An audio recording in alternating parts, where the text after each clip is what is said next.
Namaste, sir. నమస్తే Pavan. Uh, it was great meeting you, sir. My pleasure. And I would like to start firstly, I'm a very big fan of you, sir, since my childhood. నా చిన్నప్పటి నుంచి when I was in my second third class అనుకుంటా sir. అప్పుడు ఆ టైంలో when I heard about you, it's Indian పాలిటిక్స్లో especially ఆ టైంలో you are the first person I guess who entered from IAS cadre నుంచి you entered into politics. అప్పటి వరకు నేను ఆ టైంలో ఆ పీరియడ్లో రాజశేఖర్ రెడ్డి గారు కానీ చంద్రబాబు నాయుడు గారు, they are the super stars in politics. ఎప్పుడు కూడా వాళ్ళ గురించి వస్తూ ఉండేది. Suddenly from nowhere Jayaprakash Narayan was a sensation they. And I guess ఆ టైంలోనే ఐ హర్డ్ అబౌట్ ఐఏఎస్ అంటే ఏంటి. ఆ టైంలో నాకు సెకండ్ క్లాస్ థర్డ్ క్లాస్ ఆ టైంలో I could understand, okay IAS Indian administration services ఎలా ఉంటాయా, సో వాళ్ళ ఐడియాలజీ అలా ఉంటుందా. సో అక్కడి నుంచి I started understanding your perspective, sir. So it inspired me a lot and it was really great sitting in front of you now and talking to you, sir. My pleasure. And when I was understanding your point of view in the from the political perspective, so I got to know that nakemanpichindante you're completely unique comparatively other politicians. It's something like now politician the term anedi change ayipindi, but మీరు చూసే విధానం, because మీరే నాకు తెలిసి మీరే first who initiated ఓటుకి note అనే concept. So ఇట్లా డబ్బులు తీసుకోకుండా ఉండడానికి ఇలా రకరకాల I have seen many such new initiatives you have taken in the politics. I would like to understand, we'll start with me political journey first initiate చేసినప్పుడు. అంటే because as an administrator you have seen politics, you experienced in a different way as an IAS cadre, and after entering into politics, what was your point of view, sir, or your perspective in it? మొదట పవన్, నేను గవర్నమెంట్లోకి అధికారిగా రావటం కానీ తర్వాత కానీ ఫలానా పదవి కోసం ఎప్పుడు అనుకోలేదు, ఉద్యోగం కోసం అనుకోలేదు.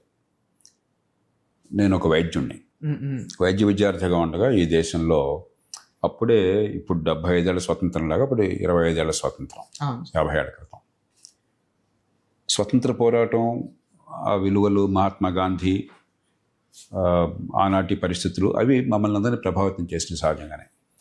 కానీ 25 ఏళ్ళు గడిచేసరికి అయినా కూడా నిరుద్యోగం, అవినీతి, పేదరికం, అప్పుడు ఇప్పుడు ఈ మూడే పెద్ద అంశాలు. కాకపోతే అంత దారుణంగా ఉండకపోవచ్చు ఇప్పుడు పేదరికం కానీ మరొకటి కానీ. కానీ ఈ మూడే అంశాలు ఎందుకని ఇవి తగ్గటం లేదు, ఎందుకని ఈ దేశం అనుకున్న ఫలితాలు రావట్లేదు, యువతలో ఒక అంతర్మథనం మొదలైంది. ఉద్యమాలు వచ్చినాయి. ఆ ఉద్యమాలు వచ్చినప్పుడు మన ఎన్నికైనటువంటి ప్రభుత్వాలు కానీ, చట్టసభలు కానీ, పార్టీలు కానీ నిజమే అనుకున్న ఫలితాలు ఎందుకు తీసుకురావడం లేదు, ఎక్కడ బాగా చేశామో, ఎక్కడ విఫలమైనామో అని అర్థం చేసుకుని ఒక చర్చ మొదలెట్టాల్సింది. దానికి బదులు అణిచివేసే ప్రయత్నం చేశారు. ఎమర్జెన్సీ వచ్చింది దేశంలో, దేశం మొత్తాన్ని ఒక జైలుగా మార్చేశారు. దానికి తీవ్రంగా ప్రభావితం అయిన వాళ్ళు నేను ఒకడిని. దేశంలో చాలామంది, కొన్ని వేల మంది ప్రభావితమైన, ఒక్కొక్కళ్ళు ఒక్కొక్క రూట్ ఎంచుకున్నారు వాళ్ళ నేపథ్యాన్ని బట్టి. నాకేమీ వెనకాల అండలేదు, పీలగా ఉండే కుర్రాడిని. కానీ చాలా తీవ్రంగా మనస్తాపం చెంది ఎమర్జెన్సీకి వ్యతిరేకంగా నా గొంతు విప్పాను. నాకేమి వెనకాల అండలేదు కాబట్టి నన్ను ఏం చేయాలో తెలియక నా మీద నిఘా పెట్టారు. ఎండ ఉంటే ఏదో సంస్థ అలాంటివి ఉంటే జైల్లో పెట్టుండేవాళ్ళు. అవేం లేకపోయేసరికి అనామకుడు కదా అని చెప్పి నిఘా పెట్టారు. ఏమిటో చూద్దామని చెప్పాను. అది నిఘా అని కూడా తర్వాత తెలిసింది, నాకు అప్పుడు తెలియదు. ఐఏఎస్ వచ్చాక అందరికీ పిలుపు వచ్చింది, అకాడమిక్ రమ్మని, నాకు రావట్లేదు, ఇంటికి ఆలస్యం అవుతుంది, సెలెక్ట్ అయ్యాం కదా ఏం చెప్పి చూస్తూ కనుక్కుంటే అప్పుడు తెలిసింది ఈ నిఘా ఏదో ఉంది, అందుకని పోలీస్ క్లియరెన్స్ ఆలస్యమైందని చెప్పాను. ఎమర్జెన్సీ అంతమైంది మార్చి 21, 1977. ఇప్పటికి కూడా గుర్తుంది నాకు. మేమంతా వెర్రి ఆనందంతో గంతులేసాం. ఈ దేశంలో గాంధీ విప్లవం వచ్చింది, దేశం అంతా మారిపోయింది కదా అని చెప్పాను. కానీ ఆనందం అట్టేకాలం నిలవలేదు. జనతా ప్రభుత్వం తర్వాత వచ్చింది, కుప్పకూలిపోయింది త్వరగానే. మౌలికమైన మార్పులు రాలా, స్వేచ్ఛ తిరిగి వచ్చింది, కానీ ఈ ప్రజాస్వామ్యం బాగుపడే ఛాయలు కనిపించాలి. అప్పటి నుంచి అంతర్మతం ఏమిటిది, ఏం చేయాలి దేశంలో బాగుపడాలని చెప్పని. అప్పటికి నేను ఒక నిర్ణయం తీసుకున్నాను 18 ఏళ్ల వయసులోనే. నాకున్న తెలివితేటలు, శక్తి సామర్థ్యాలు, అవకాశాలన్నీ కూడా ఈ దేశం సమాజంలో మంచి జరగడం కోసం నాకు స్పష్టత నాకు ఉన్నది. ఏ రూపంలో అనేది సందర్భాన్ని బట్టి ఉంటుంది. అప్పుడు ఆందోళనలో ఆవేదనతో ఉన్న సందర్భంలో అప్పుడే డాక్టర్లని ఐఏఎస్కి అనుమతించారు. అప్పటిదాకా డాక్టర్లను అనుమతించేవాడు కాదు. డాక్టర్స్ వర్ బ్యాండ్. ఎందుకు అని అడగబోకండి, ఈ దేశంలో అంతే ఉంటుంది, ఒక పద్ధతి పాటు ఉండదు. అనుమతించారు. అదే నా స్నేహితురాలు ఒక ఆమె, జేపీ మీరు ఐఏఎస్ చేరితే బాగుంటుంది, ఎందుకంటే మీకు మనసులో పోవడం తపన ఉన్నది, దేశం పట్టబోడంత ఆవేదన ఉన్నది అని పేపర్లో వచ్చింది. డాక్టర్ని లవ్ చేస్తున్నారని చెప్పని నా దృష్టి తీసుకొచ్చింది. ఆ క్షణంలో డిసైడ్ చేసుకున్నాను ఐఏఎస్కి వెళ్ళాలని చెప్పాను. అదేంటో కూడా తెలియకుండా నాకు దానికి చాలా అప్పటికి హౌస్ సర్జన్స్ చేస్తున్నాను నేను. ప్రభుత్వంలో బహుశా చాలా ఆనందాన్ని పొందిన వాళ్ళు నేను ఒకడిని. ఎందుకంటే ఎంతో కొంత చేసింది నా దృష్టిలో చాలా తక్కువైనా ప్రజల దృష్టిలో చాలా ఎక్కువ. ఎందుకంటే మిగతా వాళ్ళతో పోలిస్తే నేను చేసింది చాలా ఎక్కువ కనిపించింది. అందుకని ప్రజల ఆదరణ పొందాను. అంతకుమించి చాలా నేర్చుకున్నాను. అసలు మన వ్యవస్థలో ఏమిటి అన్నది దానిలోకి వచ్చినప్పుడు నాకు పెద్దగా తెలియదు. ఆవేదన ఉంది, కొన్ని స్థూలంగా తెలుసు తప్ప వ్యవస్థలో ఏమిటి బలాలు బలహీనతలు స్పష్టంగా తెలియదు. కానీ ఐఏఎస్లో ఒక అదృష్టం ఏంటంటే మీరు చాలా లోతుగా అధ్యయనం చేసే కోరిక ఉన్నట్టు నేర్చుకోవాలని కోరుకుంటే బడుతుంది, నేర్చుకోవచ్చు. ఈ దేశంలో ఏం జరుగుతుంది అది ఎంతో కొంత ఆకలింపు చేసుకున్నాను. ఫలితాలు కొన్ని గట్టిగా వచ్చినాయి. కానీ నాకు అర్థమైంది ఏంటంటే మీరు ఎంత అద్భుతమైనటువంటి అధికారి అయినా, మంత్రి అయినా, ఎంత చిత్తశుద్ధి సామర్థ్యం ఉన్నా 100 జరగాల్సి ఉంటే సమాజానికి మీరు బాగా చేస్తే 25 30 చేస్తారు. అయినా మీరు మన గొప్పవాళ్ళుగా సమాజం కీర్తిస్తుంది. ఎందుకంటే మిగతా వాళ్ళు 5 చేస్తున్నారు. వాడు 5తో పోలిస్తే మీ 25 బ్రహ్మాండంగా కనిపిస్తుంది. కాబట్టి నేను అలా 25 చేసి బ్రహ్మాండంగా అనిపించుకున్నవాడిని. కానీ నాకు స్పృహ ఉన్నది. 25 చేసి బ్రహ్మాండంగా నేను అనిపించుకున్నాను, కానీ 75 జరగట్లేదు అని నాకు అర్థమవుతుంది. అది జరగకపోవడానికి కారణం వ్యక్తుల లోపం కాదు, వ్యవస్థ లోపం. అది అర్థమైన తర్వాత వ్యవస్థను మార్చడం అనివార్యం. దానికోసం పోరాడాలి, లేకపోతే రాజీ పడి కూర్చోవాలి. అందుకని నేను ఐఏఎస్ నుంచి బయటకు వచ్చి రాజకీయ పార్టీ పెట్టాలి. చాలా మంది రాజకీయంలోకి వచ్చాను అనుకుంటారు. ఒక పౌర సమాజ ఉద్యమాన్ని నిర్మాణం చేశాం. ప్రజాస్వామ్య పీఠం, అలాగే లోక్సత్తా ఉద్యమం. ఈ దేశ చరిత్రలో రాజకీయ పార్టీలు బట్టి అంత పెద్ద ఉద్యమం ఇంతవరకు రాలా. దీర్ఘకాలం నడిచి చాలా మార్పులకి దోహదం చేశాం. 4 రాజ్యాంగ సవరణలు వచ్చినాయి కేవలం లోక్సత్తా ఉద్యమము, ప్రజాస్వామ్య పీఠము చేసిన కృషి వల్ల. ఒక 7-8 పెద్ద చట్టాలు జాతీయ స్థాయిలో వచ్చినాయి, పాలనా సమాచార హక్కు చట్టంతో పాటు. అట్లాగే చాలా విధానాల్లో కొన్ని మార్పులు వచ్చినాయి. ఆరోగ్యంలో, వ్యవసాయంలో, ఇతర రంగాల్లో చాలా విధానాల మార్పులు వచ్చినాయి. ఇంకా చేయాల్సింది చాలా ఉంది. ఎంత ప్రయత్నం చేసినా కూడా దేశంలో మళ్ళీ మిగతా అందరితో పోలిస్తే చాలా ఎక్కువ మార్పులను లోక్సత్తా సాధిస్తున్నా కూడా మౌలికమైన మార్పులకి మన వ్యవస్థ సిద్ధంగా లేదు. కాబట్టి ఎట్లా మరి ఈ దేశంలో మౌలికమైన మార్పులను వేగంగా తీసుకురావడం ఎట్లా అంటే, అప్పుడు అందరం కూర్చొని ఆలోచించి బహుశా ఒక రాజకీయ పార్టీగా ఏర్పడినట్టయితే కనీసం 10% ఓట్లు వచ్చినట్టయితే, 100 మందిలో 10 మంది ఓట్లు వచ్చి ఆ ఓట్లు వచ్చే అవకాశం ఉందని మేము అంచనా వేశాం. ఎందుకంటే ఆర్థిక వ్యవస్థ పెరుగుతోంది. 1991 ఆర్థిక సంస్కరణ వల్ల టెక్నాలజీ పెరుగుతుంది, కమ్యూనికేషన్స్ పెరుగుతున్నాయి, దేశంలో సమాచార విప్లవం వస్తున్నది, యువతలో కొంచెం ఆలోచన తీరు మారుతున్నది, ప్రపంచంతో ఎక్స్పోజ్ అవుతున్నారు. కాబట్టి 100కి 10 మంది అన్నా కూడా నిలకడగా ఈ మార్పు కావాలన్న సంకేతాన్ని కనుక ఓటు ద్వారా ఇచ్చినట్టయితే, ఆ 100కి 10 మంది ఓటేస్తే మీకు అధికారం రాదు మన ఎన్నికల వ్యవస్థలో, అది నాకు తెలుసు. కానీ ఆ 10 ఓట్లు చాలు నాకు. మిగతా పార్టీలు, పెద్ద పార్టీలు మెడలు వంచి దేశంలో మార్పును తీసుకురావడం కోసం ఆ 10% ఓట్లు వస్తాయని చెప్పిన నమ్మకంతో పార్టీ పెట్టాం. విశ్వ ప్రయత్నం చేశారు, యువత బ్రహ్మాండం ప్రయత్నం చేశారు. కానీ మన దేశంలో నగర ప్రాంతాల్లో తప్ప, హైదరాబాద్లో మాకు 8-10% ఓట్లు వచ్చినాయి. నగర ప్రాంతాల్లో తప్ప 10% ఓట్లు లేవు. ఆంధ్రప్రదేశ్లో, అప్పుడు ఉమ్మడి ఆంధ్రప్రదేశ్లో, కర్ణాటకలో, మరి తమిళనాడులో, మహారాష్ట్రలో, మరికొన్ని రాష్ట్రాల్లో చాలా లోతుగా ఆయా రాష్ట్రాల నుంచి లోక్సత్తా కార్యకర్తలు, నాయకులు అద్భుతమైన కృషి చేశారు. ఎంత చేసినా కూడా గణనీయమైన సంఖ్యలో ఓట్లు వచ్చే పరిస్థితి లేదు రాజకీయ వ్యవస్థలో ఉన్నటువంటి సమస్యల వల్ల. అది అర్థమైన తర్వాత ఒక రాజకీయ పార్టీ ఎట్లా ఉండాలో చేసి చూపెట్టాము ఆచరణలో. ఎన్నికైతే ఏ రకంగా ప్రవర్తించాలో, ఏం చేయాలో, ఏ రకంగా ప్రజలను ప్రభావితం చేయాలో చేసి చూపెట్టాము. ఆ తర్వాత ఎన్నికల రాజకీయాలు వద్దని చెప్పి మేము దూరంగా ఉన్నాం. అంచేత రాజకీయాన్ని నేను అదేదో వేరే ప్రక్రియ అనుకోవట్లా. దేశంలో ప్రజాజీవనాన్ని మార్చడానికి, బాగు చేయడానికి రకరకాల మార్గాలు ఉన్నాయి. ఒక విజ్ఞత గల పౌరుడిగా సంఘటితంగా మీరు కృషి చేయొచ్చు. లోక్సత్తా ప్రజాస్వామ్య పీఠం చేస్తుంది అదే. ఒక ఎన్నికైన ప్రతినిధిగా చేయొచ్చు, నేను ప్రయత్నం చేసింది అదే. ఒక రాజకీయ పార్టీగా చేయొచ్చు, లేకపోతే ఒక అధికారిగా చేయొచ్చు, లేకపోతే ఒక న్యాయమూర్తిగా చేయొచ్చు, న్యాయవాదిగా చేయొచ్చు. కాబట్టి ఒకటి గొప్పదే, ఒకటి తక్కువదని కాదు. సందర్భాన్ని బట్టి వాహనాన్ని ఉపయోగించుకోవాలి. లక్ష్యం ఒక్కటే, మార్గం ఒక్కటే. అండ్ ఇప్పుడు మీరు చూస్తే సార్, ఇప్పుడు చాలామంది యువతకి ఇప్పుడు కాంట్రిబ్యూషన్ మీద ఎక్కువ అంటే వాలంటరిజం ఈ మధ్యన కొంచెం ఇలాంటి పదాలు ఎక్కువ వస్తున్నాయి. అంటే మేము ఎలాగైనా మళ్ళీ తిరిగి మేము కాంట్రిబ్యూట్ చేయాలనుకుంటున్నాము దేశానికి.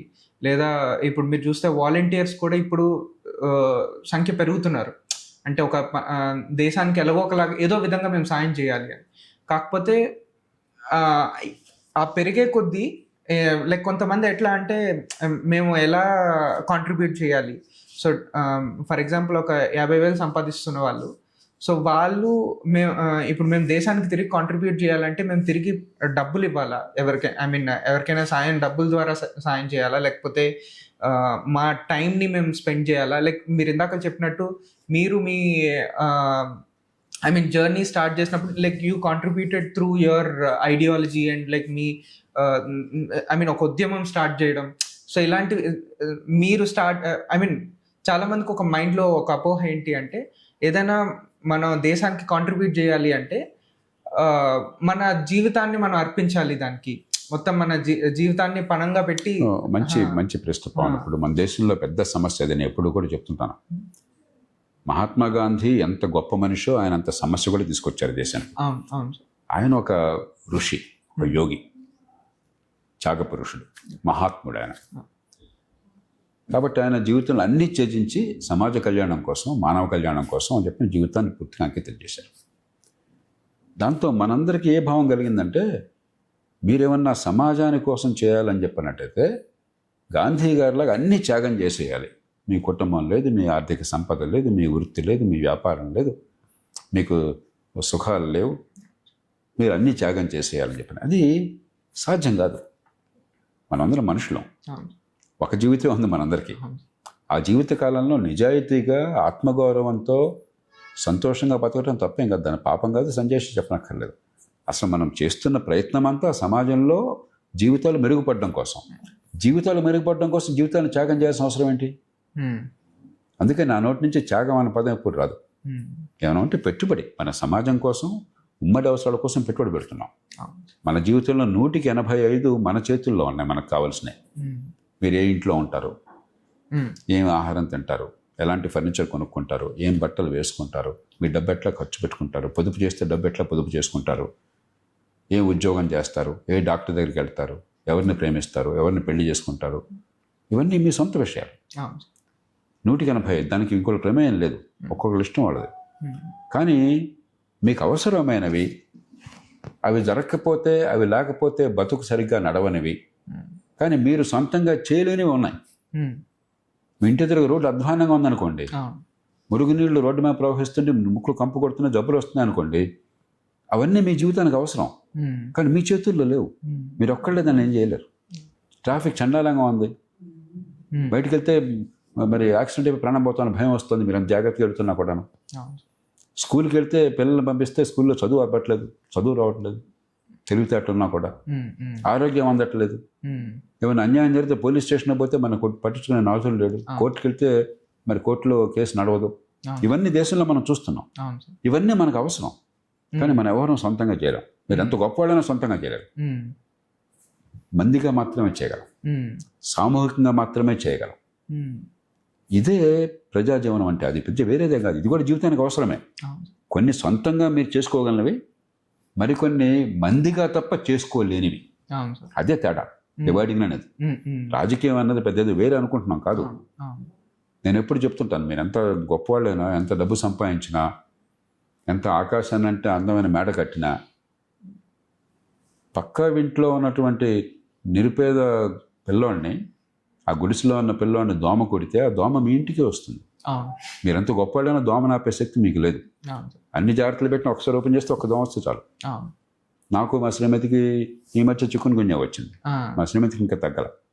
ఏం పాపం చేయలేదుగా మనం. ఎక్కడో మరి ఎంత జాగ్రత్తగా ఉన్నా ఎక్కడో దోమ కొట్టింది.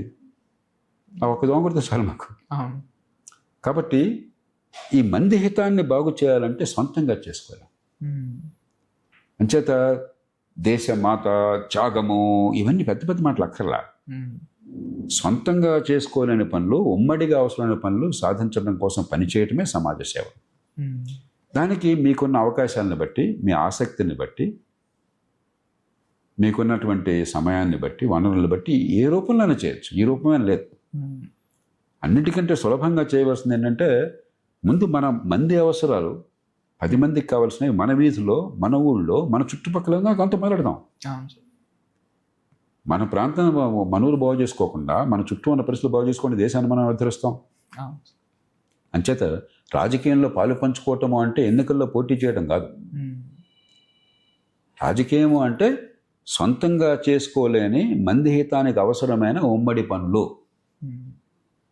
ఇవి బాగా మనసులో పెట్టుకోండి. ఆ ఉమ్మడి పనులు మేము రట్టిన మీ ట్రాఫిక్ సరిగ్గా లేదు, ట్రాఫిక్ చేంజ్ ఆలోచించండి. ఒక్కొక్క ఊళ్ళో ఒక పరిస్థితి ఒకటి వస్తుంది. మురుగునీళ్ళు ప్రవహిస్తున్నాయి, మంచినీళ్ళు మురుగునీళ్ళు కలిసిపోతున్నాయి, బాగోలేదు, ఏం చేద్దాం, ఎట్లా చేద్దాం. అధికారంతో కూర్చోవడం కానీ, విషయం తెలుసుకోవడం కానీ, చెత్త చెదరం అంతా రోడ్ల మీద వేసేస్తున్నారు. లేకపోతే అన్నీ కలిపేసి ప్లాస్టిక్లు, చెత్త చెదారము, మట్టి మసాలా అంతా కలిపేసేస్తున్నారు. అంతా కంపు కొట్టి పాప అక్కడ డంప్ చేస్తే డంపింగ్ గారు చుట్టుపక్కల జనం బతకలేకపోతున్నారు. ఇవన్నీ మన సమస్యలు. మంచినీళ్ళు సరిగ్గా రావట్లేదు ఇంటికి. ఈ సమస్య వెనకాల కారణాలు ఏమన్నా తిట్టిపోయటం కాదు, పిటిషన్ పెట్టడం కాదు. చాలా మంది ఏం చేస్తారంటే వెంటనే గవర్నమెంట్ ని బ్లేమ్ చేస్తూ ఉంటారు. గవర్నమెంట్ అంటే ఎవరు? మరి మీరే వాళ్ళు అక్కడ ఉంది. వాడేమీ దేవుడు కాదు, వాడికి ఏమీ గాండేమం లేదు, వాడు మనిషే. కాబట్టి అది అర్థం చేసుకుంటే, ఉదాహరణకి లోక్సత్తా ఉద్యమం మొట్టమొదటి చేసిన పని ఏంటో తెలుసా? కార్యాచరణ ఆలోచన చాలా ప్రవేశపెట్టాము, సాహిత్యం తయారు చేశాము, వేలాది సమావేశాలను పాల్గొన్నాను. కానీ మొట్టమొదటి కార్యాచరణ చాలా చిన్నది, కానీ దేశంలో చాలా పెద్ద మార్పు తీసుకొచ్చింది. ఆ రోజుల్లో పెట్రోల్ బంకుల్లో 1500 పెట్రోల్ బంకులు ఉండే ఆంధ్రప్రదేశ్, ఉమ్మడి ఆంధ్రప్రదేశ్ మొత్తంలో. హైదరాబాద్లో 104 ఎన్నో ఉండేవి. మిగతా 13, 12, 13, 1400 రాష్ట్రంలో అన్ని ప్రాంతాల్లో ఉండేవి. 100కి 90, 95 పెట్రోల్ బంకుల్లో మీటర్ ఒకటి చూపెడితే దీనిలో వెళ్ళేది ఇంకోటి. ఒక 10% అంతా నొక్కేసేవాడు. మీటర్ 30 లీటర్లు ఉంటుంది, మీకు 25 పడతాయి. కానీ రుజువు లేదు, మనకు తెలుసు మోసం జరుగుతుందన్న ఫీలింగ్ మనకు ఉంటుంది, కానీ రుజువు లేదు, నష్టపోతున్నాం. ఇది చిన్నది, ఇది మధ్యతరగతిని ఆకర్షించేది. ఎవరికైతే చిన్న చిన్న వాహనాలు ఉంటాయో, స్కూటర్లు, మోటార్ సైకిళ్ళు, కార్లు ఉంటాయో, వాళ్ళకు ఈ నష్టం తెలుస్తోంది, తేలిగ్గా మార్చగలిగింది. కొంచెం అధ్యయనం చేశాం. ఇప్పుడు అంటే ఉదాహరణ కోసం చెప్తున్నాను. ఈ సమస్య అర్థం అవుతుంది, పరిష్కారం అర్థం కావాలి. సమస్య అర్థమే అరిస్తే లాభం లేదు. అక్కడ నినాదాలు చేసి రస్తారోకోలు చేస్తే ఉపయోగం ఏం లేదు. రస్తారోకో పేపర్లో వస్తుంది కానీ పని ఏం జరగదు, ఫలితం రాదు. నేను పరిపాలనలో పనిచేశాను, నాకు ఈ విషయం తెలుసు, కానీ పెద్దగా ఒక స్థాయి నుంచి దృష్టి పెట్టాల. ఏదైనా ఉంటే ఇన్స్పెక్ట్ చేయడం, వాళ్ళు ఎవరు పోయి అక్కడ ఏదో సీజ్ చేయడం ఉంటుంది, ఏదో అంతంగా జరుగుతుంది, కోర్టు కేసులు ఉంటాయి వేళ. కానీ కొంచెం అధ్యయనం చేశాను, పౌరులంగా మనం ఏం చేయగలం. ఎవరినో పిటిషన్ ఇవ్వడం కాకుండా ఒక చిన్న కిటుకు దొరికింది. చట్టంలో నిబంధనలు ఏముందంటే, పెట్రోల్ కానీ డీజిల్ కానీ పోయించుకునే వాళ్ళు ట్యాంకులో కాదండి, ఇదిగో ఈ పాత్రలో పోయిన అడిగే హక్కు మనకున్నది, ఈ సీసాలో పోయింది, ఈ క్యాన్లో పోయిన అడిగే హక్కు మనకున్నది.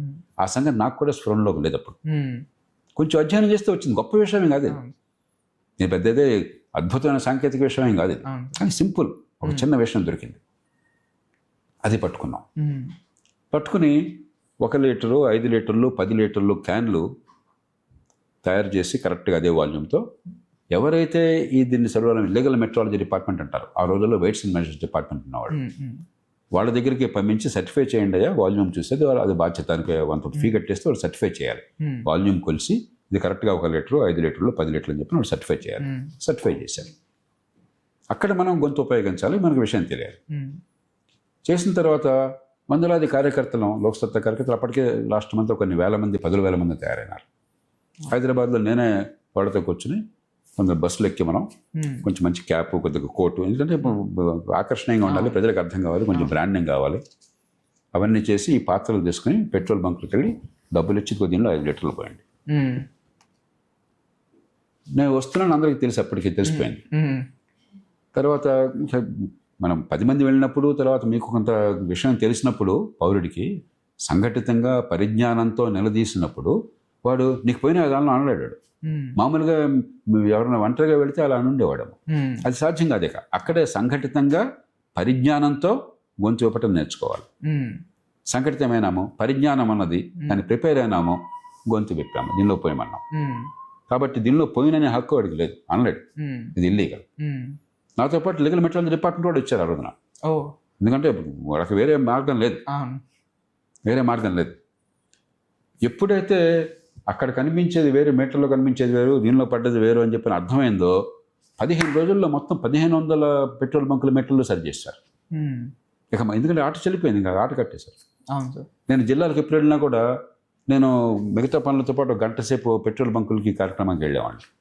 చాలాసార్లు నేను వెళితే పక్కన ఎమ్మెల్యే గారు, ఎంపీ గారు కనిపించేవాడు. మీరున్నారంటే అంటే మాదేనండి అనేవాడు. ఆ రోజుల్లో అంతా పెట్రోల్ బంకులోనే ఎమ్మెల్యేలు, ఎంపీలవే. సోషలిస్ట్ రాజ్యం పేరుతో అంతా అధికారులు ఉన్నవాళ్ళదే కదా ఇవన్నీ. తర్వాత మారింది కొంత. వాళ్ళు భయపడుతుండేవాళ్ళు, పొరపాటున మీటర్ కొంత తప్పులంటే మా ప్రజలు తెలిసిపోతుంది, మనం రువాబు చేయలేము, ఇది జేపీ గారు ఉన్నారు ఇక్కడ అని చెప్పారు. దాంతో ఆయిల్ కంపెనీలు కదిలినాయి జాతీయ స్థాయిలో. ఆయిల్ కంపెనీలకి ఏం తప్పు చేయాలనేది వాళ్ళు పట్టించుకోవాలి, మందేం పోయింది అని చెప్పారు. జనం ఎప్పుడైతే కదిలేరో, ఈ సమస్యను తీవ్రంగా దాన్ని గుర్తించారో, ఆయిల్ కంపెనీలన్నీ కూడా రీసెర్చ్ చేసి ట్యాంపర్ ప్రూఫ్ మెటీరియల్ పెట్టేశారు. ఇప్పుడు 100% పాళ్ళు సమస్య పరిష్కారం. ఇంకా కొద్దిగా ఉంటుంది, కొన్ని చోట్ల ఉంటుంది. అసలు సమస్య లేదని అంటల్లా.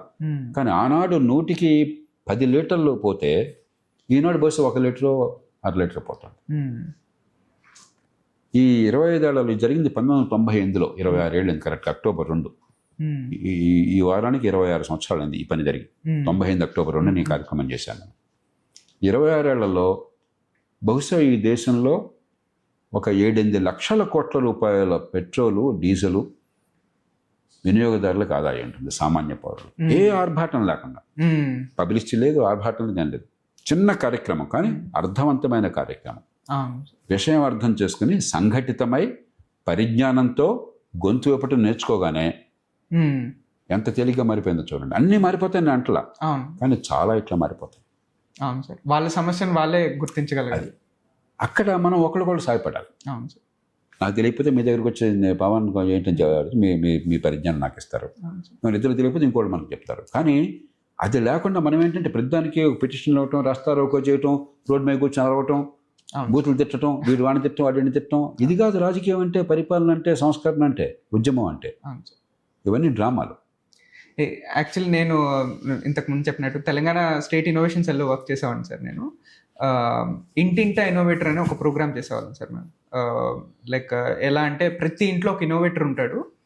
సో వాళ్ళ సమస్యను వాళ్ళే గుర్తించి దానికి పరిష్కారం వాళ్ళు ఏదైతే తీసుకొచ్చారో దాన్ని ప్రమోట్ చేయడం అనమాట. సో వాళ్ళు ఇప్పుడు వాళ్ళు ఒక వస్తువు తయారు చేసుకున్నారు, వాళ్ళ స్థాయి తగ్గట్టు వాళ్ళు, వాళ్ళ ఏదైతే సమస్యను చూస్తున్నారో రోజువారీ, సో దానికి పరిష్కారం ఏదైతే కనిపెట్టారో దాన్ని మేము గ్లోబల్గా దాన్ని తీసుకెళ్తాం అనమాట. సో ఇది తెలంగాణ గవర్నమెంట్ ఇనిషియేటివ్. సో దీంట్లోనే ఇప్పుడు మీరు చెప్తుంది చాలా రిలేటబుల్ అనిపించింది నాకు. లైక్ ఏంటంటే వాళ్ళ సమస్యను వాళ్ళే గుర్తించుకుంటే ఇంక వేరే వాళ్ళు నాకు హెల్ప్ చేస్తారు అనే పాయింట్ ఆఫ్ వ్యూ ఉండదు సార్. అండ్ ఇప్పుడు చూస్తే లైక్ మీకు కరెంట్ జనరేషన్ కానీ ప్రతి ఒక్కరు కూడా చాలా మందికి ఇన్నోవేషన్ వైపు వెళ్ళాలి, మేము రకరకాల ఈ ఐడియాలజీ డెవలప్మెంట్ కానీ చాలా ఐడియాస్ ఉంటాయి, ఒక్కొక్కరు ఒక్కొక్కటి తయారు చేద్దాము, దాన్ని బయటికి తీసుకెళ్దాం అన్న పాయింట్ ఆఫ్ వ్యూలో ఉంటారు. బట్ వాళ్ళకి ఏంటంటే అక్కడ ఆ ఐడియా స్టేజ్లోనే ఆగిపోతారు. ముందుకెళ్ళడానికి ఫ్రంట్కి వెళ్ళడానికి చూడరు అనమాట. ఎట్లా వెళ్ళాలో వాళ్ళకి దారి తెలియదు. సో ఇన్ జనరల్ మీరు యాజ్ ఏ అడ్మినిస్ట్రేటర్ మీ టైంలో మీరు అలాంటి సమస్యలు ఎప్పుడైనా చూసారా సార్? లైక్ అంటే రోజు ఇప్పుడు మహాత్మా గాంధీ లాంటి మహనీయుడికి కూడా ఏం చేయాలి, ఎట్లా చేయాలని చెప్పింది ఎప్పుడు కూడా సంగీతం. మీరు గాంధీ సినిమా చూస్తే ఆయన చాలా తపన పడేవాడు, ఏం చేయాలని చెప్పాను. ఒక్కసారి మథన పడుతుంటే ఒక ఆలోచన తట్టేది. చిండి ఉద్యమం కావచ్చు, సహాయ నిరాకరణ కావచ్చు, మరొకటి కావచ్చు, లేకపోతే ఉప్పు సత్యాగ్రహం, దండి సత్యాగ్రహం, ఇవన్నీ కూడా ఊరికే రాలా. అవును సార్. శాంతియుతంగా ప్రజాస్వామ్య సమాజంలో మందిని సమకూర్చి కార్యాచరణ చేపట్టడం చాలా కష్టమైన ప్రక్రియ. ఆలోచన రీత్యా పని పెద్ద కష్టం కాదు. ఏం చేపట్టాలి, ఎట్లా చేపట్టాలి, ప్రజలను ఎలా ఆకట్టుకుంటుంది, ప్రజలను ఏ రకంగా మనం మేల్కొల్పగలం, పెద్ద శ్రమ లేకుండా, పెద్ద ఇబ్బంది లేకుండా ఎక్కువ ఫలితం ఎట్లా తేగలం అన్నది దాషామాషిగా జరిగేది కాదు. ఇప్పుడు నేను చెప్పింది మీకు చాలా సింపుల్గా అనిపిస్తుంది, అది పెట్రోల్ బంకులు. కానీ దాని వెనకాల బోల్డంత ఆలోచన, తర్వాత సంఘటితంగా కార్యక్రమం, దూరదృష్టితో ఈ స్టెప్ తర్వాత ఏమవుతుంది అలా ఆలోచన తత్వం, ఇంపాక్ట్, ఇది నాయకత్వం చేయాల్సిన పనులు. ఆలోచన కావాలి. ఆలోచన లేకుండా ఆలోచన కావాలి, ఆవేశం కావాలి, కార్యాచరణ కావాలి, మూర్తిని కలపాలి. ఉదాహరణకి ఆ రోజుల్లో కూకట్పల్లిలో 1998-99 ప్రాంతాల్లో, అలాగే హైదరాబాద్ నగరం కూకట్పల్లి మున్సిపాలిటీగా ఉండేది అప్పుడు నా దృష్టికి వచ్చింది. ఏంటది, బిల్డింగ్ రెగ్యులరైజేషన్ స్కీమ్ అని, తర్వాత లేఅవుట్ రెగ్యులరైజేషన్ స్కీమ్ అని చెప్పినది గవర్నమెంట్ పెట్టారు, చేస్తుంటారు. వీళ్ళు ఏం చేస్తున్నారు, లంచం ఇచ్చిన వాళ్ళకి మాత్రం రెగ్యులరైజ్ చేస్తున్నారు, మిగతా వాళ్ళ అప్లికేషన్ పక్కన పెడుతున్నారు. ఇది మనకు తెలుసు కానీ రుజువు చేయలేం మనం. చాలామంది నాకు ఫిర్యాదు చేశారు. మరి వాళ్ళని అడిగితే రుజువు ఏంటంటారు. అందుకని ఒక సింపుల్ కార్యక్రమం మొదలెట్టాం. పవన్ అప్లికేషన్ పెడితే పవన్ అప్లికేషన్ మీ దగ్గరికి ఎప్పుడు వచ్చింది, జేపీ అప్లికేషన్ పెడితే ఎప్పుడు వచ్చింది అప్లికేషను, పృథ్వీ అప్లికేషన్ పెడితే ఏ రోజు వచ్చింది మీకు అప్లికేషను, ఈవేళ ఏ స్థితిలో ఉంది. మరి నిన్న మొన్న వచ్చిన అప్లికేషన్లు ఏమో క్లియర్ అయిపోయినాయి, 3 ఏళ్ల క్రితం అప్లికేషన్ క్లియర్ కాలేదు. కొన్ని ఎందుకు కాలేదు, ఇది ఎందుకైంది, దీనిలో పెద్ద వేరే అక్కర్లా, నాకు డబ్బు తిన్నావా లేదా నాకు అనవసరం. స్పష్టంగా డబ్బు తిన్న చోట వెంటనే అప్లికేషన్లు క్లియర్ చేశారు, లంచం ఇవ్వమనే చోట అప్లికేషన్లు క్లియర్ చేయలేదు, అది తెలుసు, కానీ అది రుజువు చేయలేం మనం. కానీ అసలు ఎందుకు చేసావట రాగానే మొత్తం గొడవ అయిపోతుంది, మొత్తం బట్టబలైపోతుంది. కాబట్టి మా వాళ్ళని అప్పటికింకా పాలనా సమాచార హక్కు చట్టం, ఆ చట్టాన్ని నేనే తీసుకొచ్చిన తర్వాత, ఆ చట్టం రావడానికి ఇది ఒక 7 ఏళ్ళు ముందు, 7 సంవత్సరాల క్రితం, 2005లో చట్టం వచ్చింది, 1997లో ఈ కార్యక్రమం చేపట్టాం. మీరు ఇక్కడ ఈ మున్సిపాలిటీలో ఏ అప్లికేషన్ ఏ రోజున ఫైల్ అయింది, ఈవేళ ఏ దశలో ఉంది, ఈ వివరాలు మాకు ఇవ్వండి అని చెప్పి వాళ్ళు ఒక రిక్వెస్ట్ పెట్టారు. వాళ్ళు మేము ఇవ్వమన్నారు. ఇవ్వమంటే కొంచెం ఎస్కలేట్ చేసాం. స్థానికంగా ముందు మన వాళ్ళు చేశారు. ఆ తర్వాత నేను ఒక హైకోర్టు ప్రధాన న్యాయమూర్తిగా ఉన్న ఆయన, మేమందరం కలిసి ఒక ప్రదర్శన, ఒక సమావేశం చేసి, అదే మేము అప్లికేషన్లు పెట్టింది ఏ రోజున అప్లికేషన్ వచ్చింది, అప్లికేషన్ ఏముందో తెలియకపోతే ప్రజాస్వామ్యం ఎక్కడుందని చెప్పి బహిరంగ చెప్పగానే ఇంక ఏ రకంగా తట్టుకుంటుందని దానికి సమాధానం లేదు వాళ్ళ దగ్గర. మరి మాట్లాడుతున్న వాళ్ళు, నేను స్వయంగా వచ్చి ఇక్కడ పాల్గొన్నాను ప్రదర్శనలో, నేను అక్కడ ఉపన్యాసంలో పాల్గొన్నాను, హైకోర్టు న్యాయమూర్తులు కానీ మరొకళ్ళు కానీ వీళ్ళంతా వచ్చారు. ఇమ్మీడియట్గా వాళ్ళు కాళ్ళబేరానికి వచ్చి, సార్ క్షమించేయండి, తప్పు జరిగిపోయింది, ఏదో గడ్డి తిన్నాము, అందుకని మేము 2 పనులు చేస్తాము, తీసుకుని లంచాలని తిరిగి ఇచ్చేస్తాం. 2, ప్రతి కాలనీలో అప్లికేషన్లన్నీ కూడా ప్రజల ముందు పబ్లిక్గా పెట్టి ఏ రోజు వచ్చిందో చేసి అప్పటికప్పుడు పబ్లిక్గానే ట్రాన్స్పరెంట్గా క్లియర్ చేసేస్తాం రూల్స్ని బట్టి అని చేసేసారు. 4-5 లక్షల రూపాయలు డబ్బులు తిరిగి ఇచ్చారు. అంటే మీకు ఒడుపుగా ఏ రకంగా మీరు హింస అక్కర్లా, రస్తారోకో అక్కర్లా, బూతులు అక్కర్లా, ద్వేషం అక్కర్లా, ఒడుపుగా ఏ రకంగా కార్యసాధన చేయాలి. నేను చెప్పాను మళ్ళీ అన్నిటికీ సాధ్యమని అంటల్లా, ఇలాంటివి కొన్ని ఉంటాయి. గాంధీ గారు ఎందుకు గొప్పవాడు అంటే ఇలాంటివి కొన్ని పట్టుకున్నాడు ఆయన. ఆయన చేసిన ఉద్యమాలు 3-4 జీవితం మొత్తంలో, మిగతా అంతా కూడా ఆయన జీవితము, ఆ జీవితం వచ్చిన ఆదర్శము తప్ప రోజు ఉద్యమాలు చేయలే ఆయన. ఒక దండి సత్యాగ్రహం అన్నది, లేకపోతే మన సర్దార్ పటేల్ చేసినటువంటి సత్యాగ్రహం గుజరాత్లో ఉన్నది, లేకపోతే క్విట్ ఇండియా ఉన్నది, మరొకటి ఉన్నది, అంతే తప్ప రోజు ఉద్యమాలు లేవు. కానీ చేసేది అర్థవంతంగా, దూరదృష్టితో, ఈ లింక్స్ అర్థమయ్యి చాలా ఆలోచనతో ప్రజలందరూ కూడా భాగస్వామ్యం చేయాలి. ఉప్పు సత్యాగ్రహంలో గొప్పతనం ఏమిటి, మీరు దేశంలో తీర ప్రాంతంలో ఎక్కడున్నా సరే సముద్రతలానికి వెళ్ళి 4 ఒక దోశ నీళ్లు, లేదా ఒక బకెట్ నీళ్లు తీసుకొచ్చి ఆ నీళ్ళని ఆవిరేట్ చేసి ఉప్పుని తీసేస్తే చట్టం ఉల్లంఘించినట్లెక్క. అంటే కోట్ల మంది పైసా ఖర్చు లేకుండా సులభంగా దానిలో పార్టిసిపేట్ చేయొచ్చు. అది చాలా జాగ్రత్త, సరైన అంశాన్ని సరైన నీతిలో పట్టుకుని ఆయన ప్రజల్లోకి తీసుకెళ్తారు. అట్లాగా మనం ఇప్పుడు స్వతంత్ర పోరాటం చేయట్లా, ప్రజాస్వామ్య దేశంలో చిన్న చిన్న అంశాల కోసం పోరాడుతున్నాం. రోడ్ల మీద ట్రాఫిక్ కావచ్చు, లేకపోతే డ్రైనేజ్ కావచ్చు, పెట్రోల్ బంకుల్లో అవకతవకలు కావచ్చు, లేకపోతే చిన్న చిన్న లంచాలు తీసుకోవడం కావచ్చు, ప్రతి పనికి ఏదో రకరకాల మన సమస్యలు ఉన్నాయి. దానికి ఒడుపుగా అక్కడ కాస్త లోతుకి వెళ్ళాలి. అంతేగాని పైపైన మనకంత ఆవేశం ఉంటే అదొక్కటే చాలదు. ఆవేశాన్ని ఆలోచనతో సంధానించాలి, దాన్ని కార్యాచరణతో సమకూర్చాలి. ఇప్పుడు మీరు చూసుకుంటే ఇందాక మనం మాట్లాడినట్టు ఇన్ జనరల్ ఏంటంటే ప్రతి ఒక్కరికి ఇల్లు కట్టుకోవడం అనేది ఇంతకు ముందు అదొక ఇంట్రెస్ట్ ఉండేది సార్. అండ్ ఇప్పుడు చూస్తే రియల్ ఎస్టేట్ గ్రోత్ అనేది చాలా ఫాస్ట్గా పెరిగిపోతుంది. కామన్ మ్యాన్ ఇల్లు కట్టుకోవడం అనేది ఇప్పుడు మనం కనిపించదు ఎక్కడ. ఈవెన్ వాళ్ళు ఎంత పెద్ద ఐఏఎస్ క్యాటర్లో ఉన్నా కూడా పైకి వెళ్ళిపోతున్నాం కాబట్టి అపార్ట్మెంట్స్ ఎగ్జాక్ట్లీ సార్. అంటే ఇప్పుడు ఏంటంటే సొంత ఇల్లు కట్టుకోవడం అనేది it became a very big task for them. అంటే లైక్ ఎలా అంటే ఎంతో లోన్ పెట్టాల్సి వస్తుంది వాళ్ళు. అది చాలా పెద్ద డెసిషన్ కింద అవుతుంది. ఇంతకుముందు ఏంటి అంటే ఈవెన్ ఒక క్లర్క్ కూడా ఇల్లు కట్టుకోగలిగేవాడు. సో దీన్ని మీరు ఎలా చూస్తారు సార్? అంటే రియల్ ఎస్టేట్ గ్రోత్ అనేది దీనిలో రెండు అంశాలు ఏమిటి ఉన్నాయి. పట్టణీకరణ ఎప్పుడైతే విపరీతంగా పెరిగిపోయిందో, ఒకప్పుడు గ్రామాల్లో ఉన్న జనం పట్టణాలకు రావాల్సి వస్తుంది. పట్టణాల్లో మరి వచ్చిన వాళ్ళందరికీ గృహ నివాసం కావాలి కాబట్టి డిమాండ్ పెరుగుతుంది. దానికి తగ్గట్టుగా సప్లై పెరగట్లా. సప్లై పెరగడానికి కారణం ప్రభుత్వ విధానాలు, జోనింగ్ రెగ్యులేషన్స్. ఇప్పుడు లంచాల కోసం లేకపోతే వేధించడం కోసం నిబంధనలు తప్ప, మారుతున్న అవసరాల కోసం, ప్రజల అవసరాలు తీర్చడం కోసం, అవసరాలు తీర్చే క్రమంలో మందికి ఇబ్బంది లేకుండా ఉండేట్టుగా చేయడం చట్టాలు, నిబంధనల బాధ్యత. అది కాదు మనం చేస్తుంది ఇప్పుడు. మిమ్మల్ని చావుగొట్టడం కోసం చట్టాలు, నిబంధనలు, లంచాలు మింగడం కోసం నిబంధనలు. హైదరాబాద్ నగరానికి కొన్ని లక్షల మంది తరలి వస్తున్నారని మనమే చెప్తున్నాం, లెక్కలు ఉన్నాయి. విశాఖపట్నం నగరానికి ఉత్తరాంధ్ర నుంచి ఉత్తర ప్రాంతం నుంచి అందరు తరలి వస్తున్నారు, మనమే చెప్తున్నాం. మరి అంతమంది గృహ నివాసం కావాలంటే మీరు దానికి భూమి ఏర్పాటు చేయాలి. భూమి భారతదేశంలో కొరత లేదు, మన మీద భూమి కొరత ఉందంటున్నాం. జనసాంద్రత ఎక్కువ ఉన్నా కూడా 32,80,000 చదరపు కిలోమీటర్ల భూమి. అందరికీ ప్రతి ఒక్కరికి కూడా 30,80,000 చదరపు కిలోమీటర్లో అంటే 145 కోట్ల మంది జనాభా ఉన్నారు. అంటే 30 కోట్ల కుటుంబాలు వేసుకోండి. 30 కోట్ల కుటుంబాలు వేసుకోండి. 30 కోట్లు ఇంటూ వీళ్ళందరికీ ఒక్కొక్కళ్ళకి ఒక 300 గజాలు వేసుకోండి సగటున.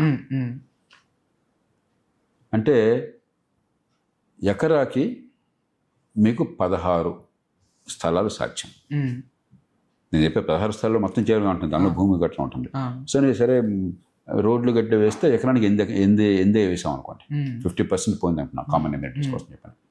ఎకరాకి 8 స్థలాలు సాధ్యం 300 గజాలు పెట్టినా కూడా. అంటే చదరపు కిలోమీటర్కి, ఒక చదరపు కిలోమీటర్కి 8 × 250 ఎకరాలు చదరపు కిలోమీటర్లు, 2,000 ఇళ్ళు సాధ్యం. 1000 చదరపు కిలోమీటర్లకి 20 లక్షలు సాధ్యం. 10,000 చదరపు కిలోమీటర్లకి 2 కోట్లు సాధ్యం. 1,00,000 చదరపు కిలోమీటర్లకి 20 కోట్లు సాధ్యం. మన నగరం పట్టణాలు మొత్తం ఉన్న జనాభా అంతా కలిపి ఎంతమంది ఉన్నారు అంటే 1,50,000 చదరపు కిలోమీటర్లతో భారతదేశంలో అందరికీ కనీసం 300 చదరపు గజాలు చెట్టుగా ప్రతి కుటుంబానికి ఇచ్చేచ్చు. అంటే దేశం మొత్తంలో భూమిలో ఇది 3.5-4%. దీనిలో 50% నేను రోడ్లు మిగతా సౌకర్యాలు కలిపాను. కాబట్టి భూమి కొరత లేదు, ముందు అర్థమైంది కదా అది. కానీ కృత్రిమ కొరతలు మనం సృష్టించాం.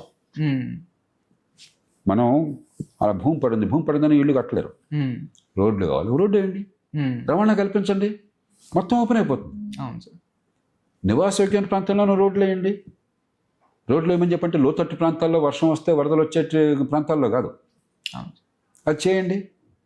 కాబట్టి భారతదేశం మొత్తంలో గ్రామీణ ప్రాంతాల్లో, పట్టణ ప్రాంతాల్లో అందరికీ గృహ నివాసం కావాలన్నా కూడా 3-4% భూమి సరిపోతుంది.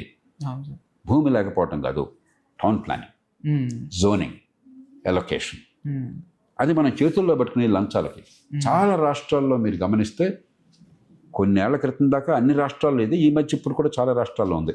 అర్బన్ డెవలప్మెంట్ ముఖ్యమంత్రి గారి పోర్ట్ఫోలియో అది. అర్బన్ ల్యాండ్ సీలింగ్స్ ముఖ్యమంత్రి గారి పోర్ట్ఫోలియో. లంచాలన్నీ దానిలో ఉన్నాయి, పలుకుబడి అంతా దానిలో ఉంది, అధికారం అంతా దానిలో ఉంది. ఈ చట్టాలు పలుకుబడికి అధికారానికి లంచాలకు కానీ ప్రజల సేవలు పెంచడం కోసం కాదు. రెండో సమస్య, ఒక నిరుపేద మారుమూల గ్రామంలో, మీరు ఉత్తరాంధ్ర నుంచి వచ్చారు, ఇచ్చాపురం మండలంలో మారుమూల గ్రామంలో ఎవరు ఉన్నారు, పెద్దగా చదువుకోలేదు, ఏ కారణం ఉన్నా కానివ్వండి, తెలివితేటలో పెద్ద నైపుణ్యం లేదు. నైపుణ్యం లేకపోతే సంపాదన పరిమితంగానే ఉంటుంది. దానికి మనం ఇచ్చాపురం దగ్గరలోనే ఇంకొక టౌన్ 5-10 కిలోమీటర్లో ఒక టౌన్ డెవలప్ అయ్యి, ఇచ్చాపురం మరో టౌన్ డెవలప్ అయ్యి అక్కడే 15-20 వేల రూపాయలతో మనం బతకగలిగే అవకాశం వచ్చిందనుకోండి. ఉన్న ఊరికి దూరం కాలేదు, అయిన వాళ్ళు, బంధువులు, తెలిసిన వాళ్ళు, మిత్రులు ఉంటారు కాబట్టి మీకు ఎలినేషన్ లేదు. ఏమన్నా సమస్య వస్తే ఆదుకునే వాళ్ళు ఉంటారు. అక్కడ పెద్దగా కాస్ట్ ఆఫ్ లివింగ్ ఎక్కువ ఉండదు, ఖర్చు తక్కువ ఉంటుంది. మరి ప్రతి ఊళ్ళో ఇప్పుడు ఈవేళ కరెంట్ ఉన్నది, ఎలక్ట్రిసిటీ ఉన్నది, టెలివిజన్ ఉన్నది, మొబైల్ ఫోన్ ఉన్నది, ఇంటర్నెట్ ఉన్నది. కాబట్టి మీకు హైదరాబాద్లో ఉన్నారా, బొంబాయిలో ఉన్నారా, న్యూయార్క్లో ఉన్నారా, పెద్ద తేడా లేదు ఈ విషయం. కాస్త మౌలిక సదుపాయం ఏర్పాటు చేసి అక్కడ ఉపాధి వస్తే ఆ జీతంతో గౌరవంగా బతకవచ్చు.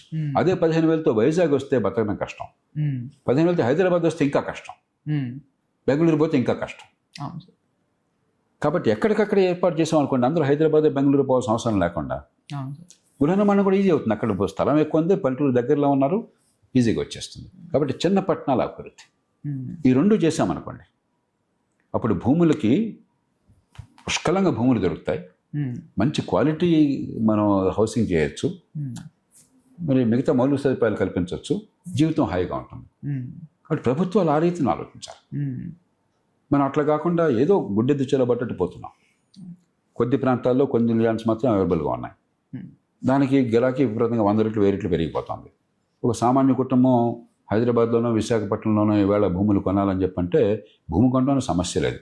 ఏదన్నా ఉంటే లో ఇన్కమ్ వాటిల్లో అపార్ట్మెంట్ కావాలంటే బ్యాంకులు లోన్ ఇస్తే కొంత డౌన్ పేమెంట్ చేసి తంటాలు పట్టడం తప్పితే దీన్ని సులభం చేయాలి. ప్రపంచం అంతా కూడా, నాగరిక దేశాలన్నింటిలో కూడా, సింగపూర్తో సహా హౌసింగ్ మనకందరికీ కూడా గౌరవప్రదంగా బతకడానికి కావాల్సిన హౌసింగ్ మీ సొంత డబ్బులతో మీరు నిర్మాణం చేసుకుని, లేకపోతే దాన్ని కొనుక్కుని నివసించే ఏర్పాటు కోసం మొత్తం ఆర్థిక విధానాలు కానీ, లేకపోతే అక్కడ పట్టణీకరణ కానీ, ప్రభుత్వం ఇచ్చేటువంటి వస్తువులు సదుపాయాలు కానీ, సబ్సిడీలు కానీ, ఈ మొత్తాన్ని దాని చుట్టూ కేంద్రీకరించారు. కాబట్టి అది అసాధ్యం కాదు. భూమి పుష్కలంగా ఉన్నది. ఆ భూమి పనికి నివాసయోగ్యంగా కావాలి. నివాసయోగ్యంగా కావాలి, ఒకటి ఉండటానికి పనికి రావాలి, రెండోది ఆ ప్రాంతంలో ఆర్థిక కార్యక్రమాలు ఏదో ఒకటి ఉండేట్టు కావాలి. అంచేత ఈ సమగ్ర వ్యూహంతో నేను చెప్పినట్టుగా చేసినట్టయితే చిన్న పట్టణాలు రావటం ఒకటి, భూమిని అవసరాల మేరకు మనకి ఇన్ఫ్రాస్ట్రక్చర్ బిల్డ్ చేసి రవాణా సౌకర్యాలు కల్పించి భూమిని అందుబాటులో తీసుకురావటం ఒకటి, ఇవి చేస్తే ఖచ్చితంగా చేయొచ్చు. అది చేయకుండా మనం ఊరికే విడివిడిగా చూస్తున్నాం, సమస్యని మనం మైక్రోస్కోప్లో చూస్తున్నాం, మొత్తం స్థూలంగా చూడాలి.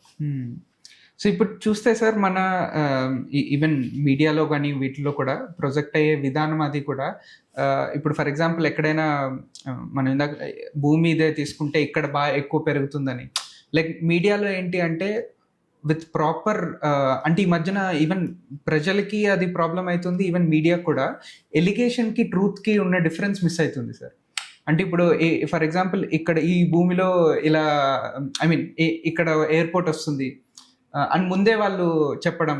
అందుకనే అంటే ఇన్ఫర్మేషన్ ఎస్టిమేట్ అంటాం. సమాచారం కొందరికి అంది, కొందరికి అందకపోతే, రెండోది అబద్ధానికి దానికి మధ్య తేడా లేకపోతే, మనకి సామెత చెప్తారు, నిజం చెప్పులేసుకో లోపల అబద్ధం ఊరంతా తిరిగి వచ్చిందట. కాబట్టి అబద్ధం చాలా తేలిక, కాబట్టి నిజానికి నిలకడ ఉంటుంది. అంతకాలం పైకి అబద్ధాన్ని మనం నమ్మం. అందుకని విశ్వసనీయత చాలా ఇంపార్టెంట్. అన్నిటికంటే సమాజంలో అతి కీలకమైనటువంటి వనరు వ్యక్తులది ఏంటంటే, వ్యక్తులు కానీ సంస్థలు కానీ, విశ్వసనీయత వీళ్ళని నమ్మొచ్చా నమ్మకూడదా, వీళ్ళు నిజం చెప్తారా అబద్ధం చెప్తారా, అది మనం అందరం మరి మన జీవితంలో ఏది మంచిని చెప్పన్నది మనకు ఎవరిని నమ్మొచ్చు అన్నది మనం నిర్ణయం చేసుకోవాలి. అంతేగాని నా కులం కాబట్టి వాడు నన్ను తలకాయ తీసేసినా వాడిని నమ్ముతాను, వాడి కాళ్ళే పట్టుకుంటాను, లేకపోతే నా పార్టీ కాబట్టి వాడు ఏం చేసినా కూడా నేను వాడిని సమర్థిస్తాను అని ఇట్లా గుడ్డిగా మనం చేసినట్టయితే నష్టపోయేది మనమే.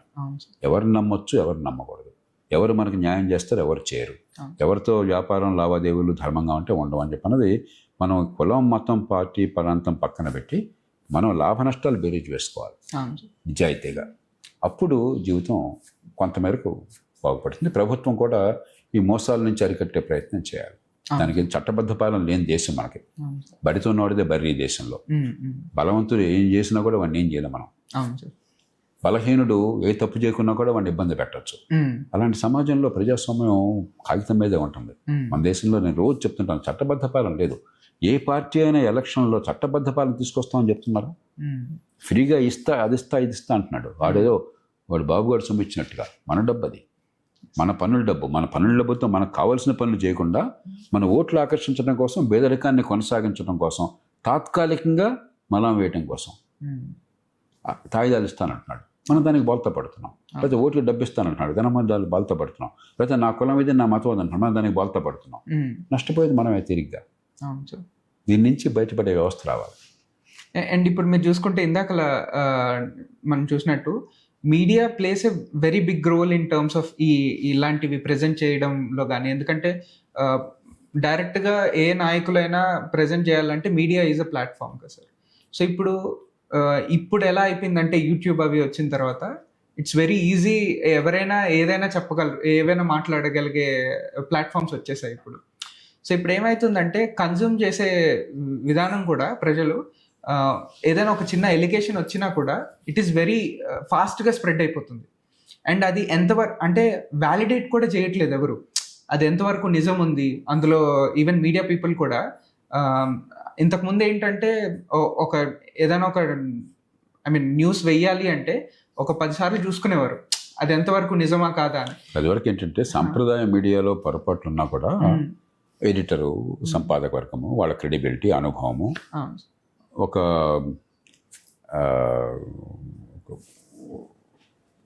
మన ఏమంటాం దాన్ని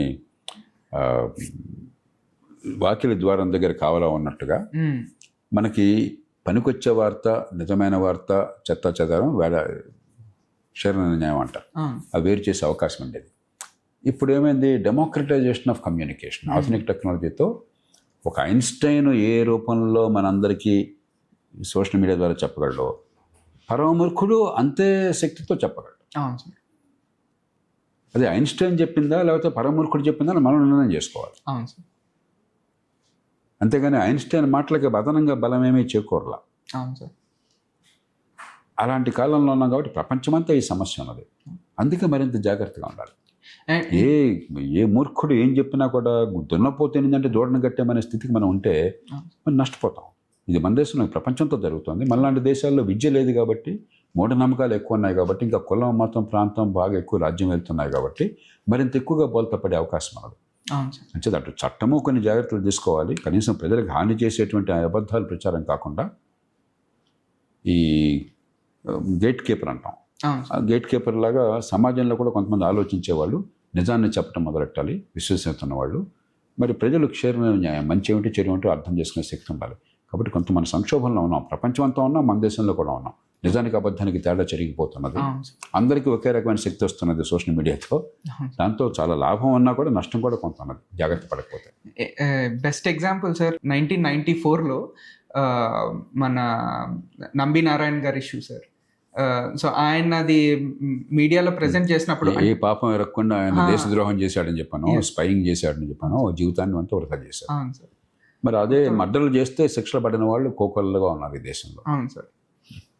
సో అలాంటి ఇష్యూస్ని మనం ఇప్పుడు ఆ వ్యాలిడేషన్ అనేది ప్రాపర్గా దానికి ఏదైనా గవర్నమెంట్ ఏమైనా రెగ్యులేషన్స్ తీసుకురాగలదు సార్ పాలసీ రూపంలో? కానీ ఇప్పుడు 2 రకాలుగా చూడొచ్చు పవన్. ఒకటే విడివిడిగా చూడొచ్చు, రెండోది సమగ్రంగా చూడొచ్చు.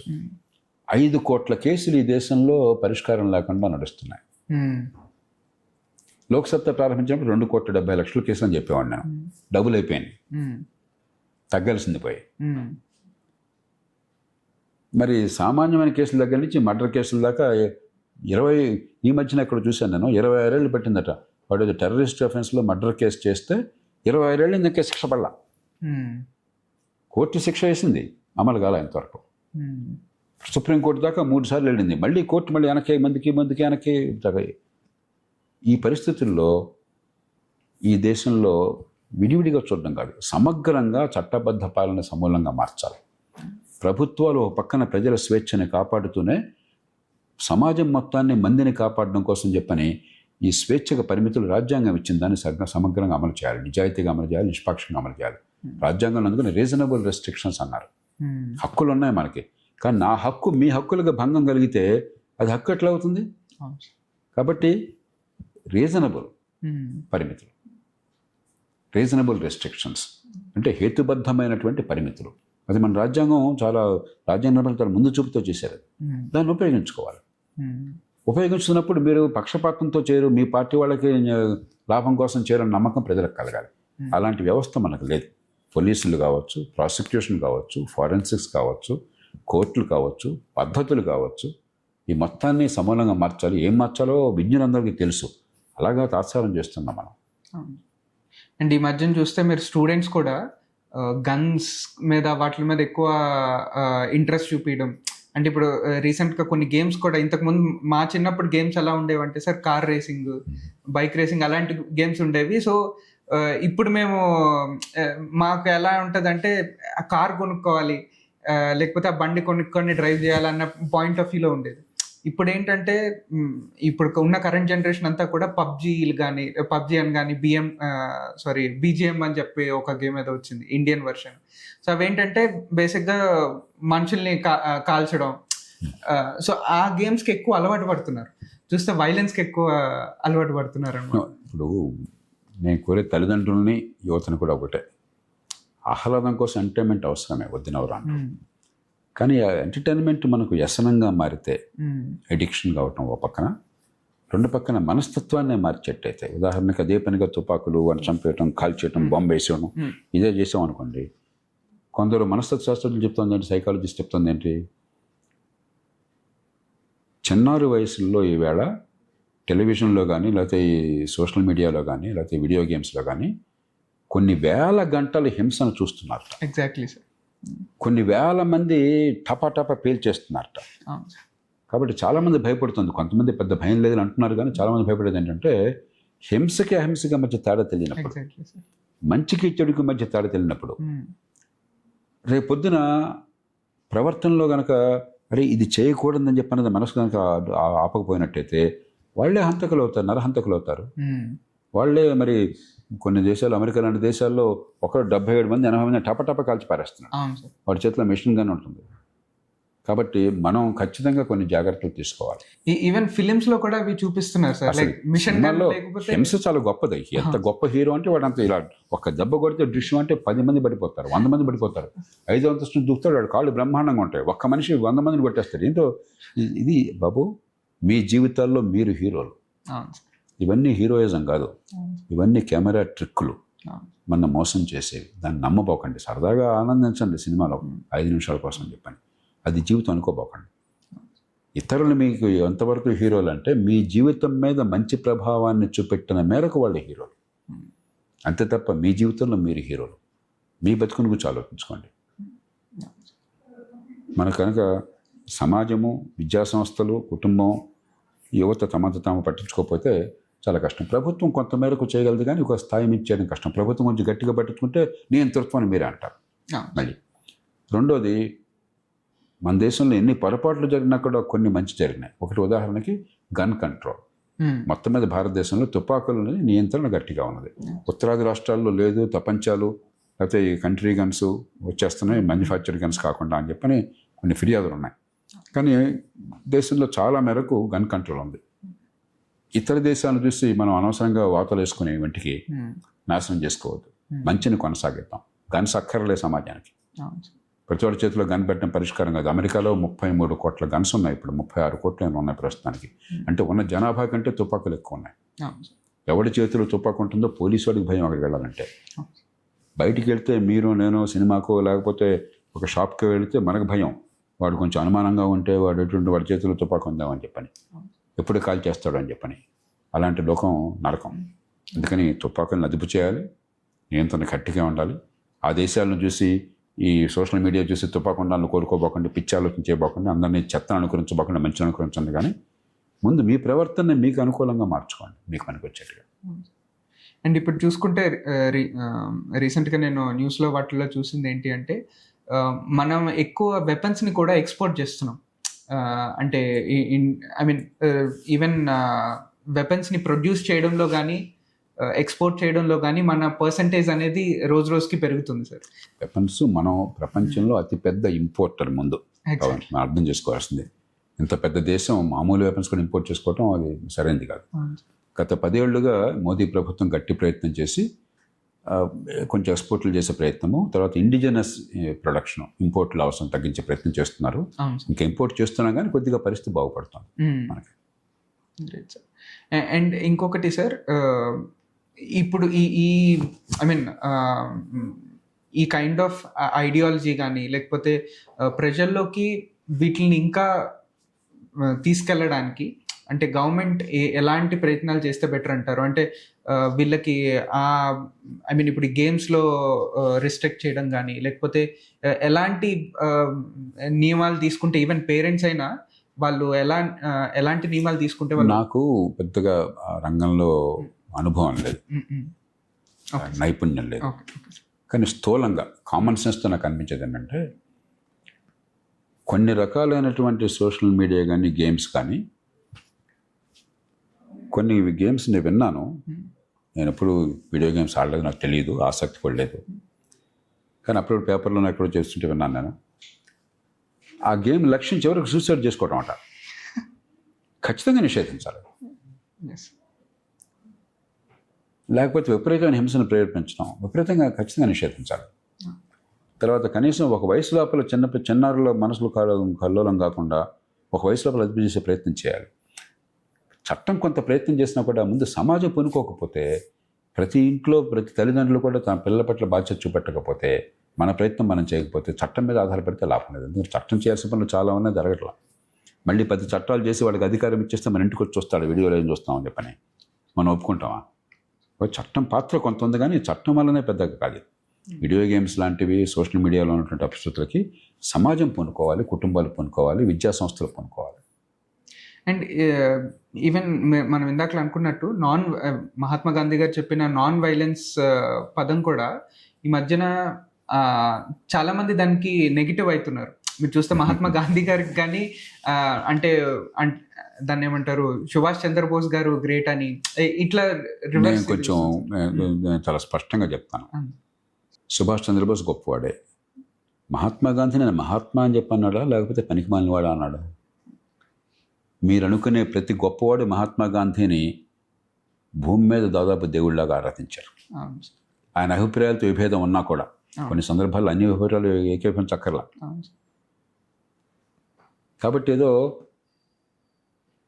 ఏమీ తెలియకుండా మిడిమిడి జ్ఞానంతో మన మహాత్మా గాంధీని పరమ శత్రువులాగా చిత్రించి మిగతా వాళ్ళు గొప్పగా అంటే మన దేశంలో చూపెడుతున్నాం అనుకుంటే మన మూర్ఖత్వాన్ని చూపెట్టుకుంటున్నాం. మహాత్మా గాంధీ 20వ శతాబ్ద భారత చరిత్రలో ఆయన స్థాయికి తరితూగే మనిషి ఒక్కడు కూడా లేడు. బహుశా భారత చరిత్రలోనే ఆయన స్థాయి, ప్రపంచ చరిత్రలోనే 20వ శతాబ్దంలో ఆయన స్థాయికి ఉన్న మనిషి లేడు. భారత చరిత్రలో 5000 సంవత్సరాల చరిత్రలో గాంధీ గారి స్థాయి ఉన్న మనుషులు 3-4 ఉంటారు. ఒక గౌతమ బుద్ధుడు ఉండొచ్చు, ఒక అశోకుడు ఉండొచ్చు, ఒక అక్బర్ ఉండొచ్చు. అంతకు మించి ప్రపంచంలో మొట్టమొదటిసారిగా హింస విప్లవాలు అక్కర్లేదు, మనిషి ఆలోచన వల్ల, మంది ప్రయత్నం వల్ల మనం మౌలికమైన మార్పును సాధించడం రుజువు చేశాడు ఆయన. అప్పటిదాకా తుపాకీ తప్ప, రక్తపాతం తప్ప, హింస తప్ప మార్గం లేదన్న సమాజంలో. ఏనాడు అన్యాయాన్ని చూసి మౌనంగా కూర్చోలే ఆయన. దాన్ని ఏ రకంగా పోరాడాలి, హింస లేకుండా, అటు హింస ఉండకూడదు, యథాస్థితి కొనసాగకూడదు. ఈ మధ్య ఒక క్రియేటివ్ టెన్షన్ అది తీసుకొచ్చి మార్పెట్లా తీసుకోవాలి. జీవితం అంతా చేసిన పోరాటం అది. కాబట్టి గాంధీ గారు చేసిన ప్రతి గొప్పది అనుకోకల్లా, కొన్ని పొరపాట్లు ఆయన చేసి ఉండొచ్చు. నా దృష్టిలో ఆ క్యాలిఫేట్ ఉద్యమం, ఖిలాఫత్ ఉద్యమం మంచి ఉద్దేశం చేసినా కూడా పొరపాటు. ఖిలాఫత్ ఉద్యమం అన్నది మళ్ళీ వెనక్కి వెళ్ళటం. ఇస్లాం సమాజంలో టర్కిష్ రాజుని, సుల్తాన్ని క్యాలిఫ్గా ప్రకటించి ఆయన భూలోకంలో దేవుడు లాంటివాడు ఇస్లాం మతంలో ఆ రోజులాగా. దాన్ని టర్కీలోనే కెమాల్ అటాటర్క్ నాయకత్వంలో వాళ్ళు టర్కిష్ సమాజం వదిలేసింది. ఆ టర్కిష్ ఆటోమన్ ఎంపైర్ని కూలగొట్టారు వాళ్ళు, ప్రజలు కూలగొట్టారు. ఆ క్యాలిఫేట్ని కూలగొట్టారు. అలాంటిది మన దేశంలో మనం వచ్చే ఇక్కడ క్యాలిఫేట్ ఏంటి, ఆయన హిందూ ముస్లిం యూనిటీ అన్న పేరుతో తీసుకొచ్చారు. ఇది పొరపాటు నా దృష్టిలో. అలాగే మరికొన్ని రాజకీయ నిర్ణయాలు ఆనాడు పరిశ్రమటి వారు చేశారు, కానీ వాడు చూస్తే బస్సు అది కాదేమో, సరైనది కాదనిపిస్తుంది. అది వేరు. ఏ మనిషి భగవంతుడు కాదు. కానీ ఒక మనిషి ఉదాత్తమైన వ్యక్తిత్వము, ప్రపంచానికి ఆయన వల్ల జరిగిన మేలు, ఈ దేశానికి జరిగిన మేలు, భవిష్యత్తుగా చూపే మార్గము అది వేరు. ఆ రకంగా చూస్తే మహాత్మా గాంధీ అక్కడెక్కడో ఎవరెస్ట్ కంటే ఎత్తున్నారు. అంచేత మనం కొంచెం చరిత్రను గురించి మాట్లాడుతున్నప్పుడు కొంచెం ఆలోచన చేస్తే, కొంచెం సంయమనం ఉంటే, కొంచెం వినమ్రత ఉంటే, వీళ్ళందరికంటే మనం చాలా గొప్పవాళ్ళం అనే భావం కాకుండా మనకంటే చాలా గొప్పవాళ్ళు గతంలో ఉన్నారు, మనకంటే చాలా గొప్ప పనులు చేశారు, కాకపోతే వాళ్ళందరూ చేసిన మంచి పనుల వల్ల మనం ఇవాళ అంతకంటే ఎత్తున ఉన్నాము. వాళ్ళ ఫలితం వాళ్ళ పని చేసిన పని వల్ల కానీ మన గొప్పతనం వల్ల కాదు. ఇవాళ టెక్నాలజీ వల్ల మరికొంత అదనంగా వచ్చింది కాబట్టి మనం కొంచెం ఎత్తు కనిపిస్తున్నాం, కానీ మనం అంతకంటే గొప్పవాళ్ళం కాదు. వాళ్ళ గొప్పతనం నుంచి మనకు అవకాశం లభించింది, దాని మేలు మనం పొందుతున్నాం. ఆ వినమ్రత, ఆ విజ్ఞత ఉండటం చాలా అవసరం. ఇందాకలా మీరు చెప్పారు యాజ్ ఎ డాక్టర్ మీరు లైక్ ఎలాంటి ఫుడ్ తీసుకుంటుంటారు సార్ జనరల్గా? అంటే ఇప్పుడు ఇన్ జనరల్ మీరు చూసుకుంటే most of them got habituated for cultivated food. Uncultivated food అనే వర్డ్ అనేది ఇప్పుడు ఎక్కడ కనిపించదు మనకి. అంటే యాజ్ ఎ డాక్టర్గా మీరు ఐ మీన్ మన ఈ థాట్ ప్రాసెస్తో పాటు ఫుడ్ అనేది కూడా చాలా ఇంపార్టెంట్ ప్లే చేస్తుంది. ప్రత్యేకంగా ఏం లేదు, వయసుని బట్టి కొంత ఆహార అలవాట్లు కూడా మార్చుకుంటాం కదా. ఉదయం కొంచెం దండిగా బ్రేక్ఫాస్ట్ చేస్తాను, ఏదో ఒక ఐటము బ్రేక్ఫాస్ట్, బాగా పళ్ళు వేరే బాగా తీసుకుంటాను. పెరుగు కూడా తింటాను వీలుంటే ఉదయం. మధ్యాహ్నం ఓట్ మీల్, ఇంకా వేరే తిన్నాను. ఓట్ మీల్ నా కోసం ప్రత్యేకంగా వాళ్ళు అన్నీ కలిపేసి వండేస్తారు. ఇక వేరే దానిలో కొంచెం కావాలని కూరలు పెట్టుకుంటాను, కొంచెం పెరుగు తింటాను. రాత్రిపూట భోజనం చాలా వరకు మానేసాను, అప్పుడప్పుడు పెరుగు ఏదో తీసుకుంటాను అంతే. మధ్య మధ్యలో మరి జిహ్వా చాపల్యం కొద్దీ స్వీట్లు తినాలనిపిస్తుంది, కొంచెం అప్పుడప్పుడు ఎక్కువ తింటాం, మళ్ళీ తినకూడదు అనుకుంటాం. కానీ కొంత ఉన్నంత మేరకు ఆహారంలో కొంచెం నియమాలను పాటిస్తే ఆరోగ్యం కాస్త బాగుంటుంది. అది ఒకటి, వ్యాయామం ఒకటి, నిద్ర ఒకటి, మూడే మనకి. Thank you sir, it was great talking to you and all the best Pavan, good luck to you.